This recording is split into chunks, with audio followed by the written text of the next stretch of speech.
Breaking చూస్తున్నాం. YCP నేత వల్లభనేని వంశీకి మరో షాక్ తగిలింది. నకిలీ ఇళ్ల పట్టాల పంపిణీ కేసులో వంశీకి కోర్టు 14 రోజుల రిమాండ్ విధించింది. అంతకుముందు విజయవాడ జైల్లో ఉన్న ఆయనకు వైద్య పరీక్షలు నిర్వహించారు. అనంతరం కోర్టులో హాజరుపరిచారు. ఈ కేసును పరిశీలించిన ధర్మాసనం వంశీతో పాటు ఆయన అనుచరుడు మోహన రంగారావుకు ఈ నెల 29 వరకు రిమాండ్ విధిస్తూ ఆదేశించింది. అంతేకాకుండా పోలీసుల పీటీ వారెంట్కు అనుమతించింది. గన్నవరం టీడీపీ కార్యాలయ దాడి కేసులో ప్రస్తుతం ఆయన రిమాండ్ ఖైదీగా ఉన్న విషయం తెలిసిందే. సత్యవర్ధన్ కేసులో ఆయనకు బెయిల్ వచ్చింది, కానీ జైల్లోనే ఉన్నారు. నకిలీ ఇళ్ల పట్టాల పంపిణీ కేసులో తాజాగా వంశీకి రిమాండ్ పడింది. దీంతో ఆయన్ను పోలీసులు మళ్లీ జైలుకు తరలించారు. మరోవైపు తన భర్త ఆరోగ్యం బాగాలేదని, అన్ని రిపోర్టులు కూడా ఉన్నాయని వంశీ భార్య ఆవేదన వ్యక్తం చేశారు. అక్రమ కేసులు బనాయించి ఫీవర్ ఇబ్బందులకు గురిచేస్తున్నారని వాపోయారు. వెయిట్ లాస్ ఉంది బాగా, అండ్ ఆల్సో యూరిన్ శాంపిల్స్ లో కీటోన్ బాడీస్ పాజిటివ్ వచ్చాయి మాకు. సో మేము దాని గురించి చాలా వరీ అవుతున్నాం. చాలా డిటీరియరేట్ అయిపోయింది.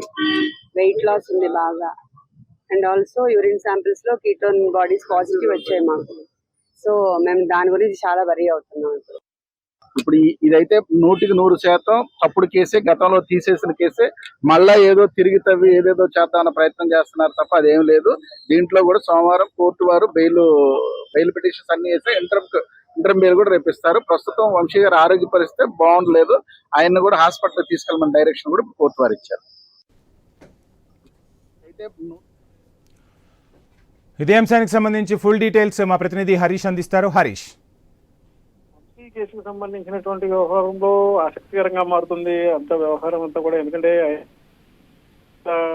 వరుసగా కేసులకు సంబంధించినటువంటి అంశాలు ఇప్పుడు తాజాగా నూజివీడు పోలీసులు నమోదు చేసినటువంటి కేసుకు సంబంధించి నకిలీ ఇల్లు పట్టాలు పంపిణీ చేశారనేటువంటి ఒక ప్రధానమైనటువంటి అభియోగాన్ని ఎదుర్కొన్నారు. ఇప్పుడు ఈ విషయానికి సంబంధించే వంశీ మరోసారి నూజివీడు సబ్ జైలుకి తరలించినటువంటి సిచ్యువేషన్ కనిపించింది. ఎందుకంటే కేసుకు సంబంధించి వరుసగా వస్తున్నటువంటి వివాదాలకు సంబంధించినటువంటి అంశం, అటు కేసుల్లో మొదటి నుంచి టీడీపీ కార్యాలయంపై దాడికి సంబంధించి, ఆ తర్వాత సత్యవర్ధన్ కిడ్నాప్ కి సంబంధించినటువంటి కేసులు, ఈ మొత్తం కేసులకు సంబంధించినటువంటి వ్యవహారంలో వరుసగా వంశీ చుట్టూ కూడా తీవ్రస్థాయిలో విమర్శలు, ఆరోపణలు వ్యక్తమవుతున్నటువంటి సిచ్యువేషన్ కనిపిస్తున్నటువంటి నేపథ్యం ఇప్పుడు తాజాగా విసన్నపేటకు సంబంధించినటువంటి విషయంలో కూడా వంశీకి సంబంధించినటువంటి ఆరోపణలు వ్యక్తమైనటువంటి సిచ్యువేషన్ కనిపించింది. అందులో భాగంగానే ఈ రోజు ఆయన్ని న్యాయస్థానం ముందు హాజరుపరిచారు. న్యాయస్థానం ముందు హాజరుపరిచిన తర్వాత ఆయన్ని డిమాండ్ విధించినటువంటి సిచ్యువేషన్ ఉంది. ఎందుకంటే ఈ కేసులో దాదాపుగా ఇళ్ల పట్టాలకు సంబంధించినటువంటి వ్యవహారానికి సంబంధించిన ఇంతవరకు కూడా పెద్ద ఎత్తున విమర్శలు వచ్చినటువంటి సిచ్యువేషన్ ఉంది. ఇందులో భాగంగానే వంశీ పైన కేసు నమోదు చేయడం, ఆయన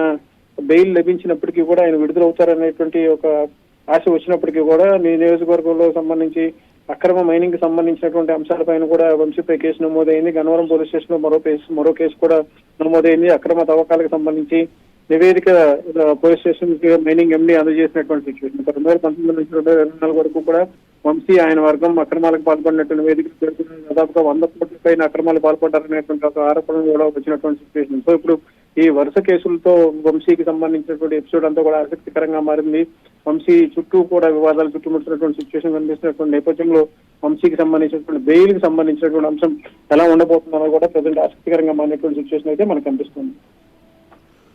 రైట్. Thank you Harish.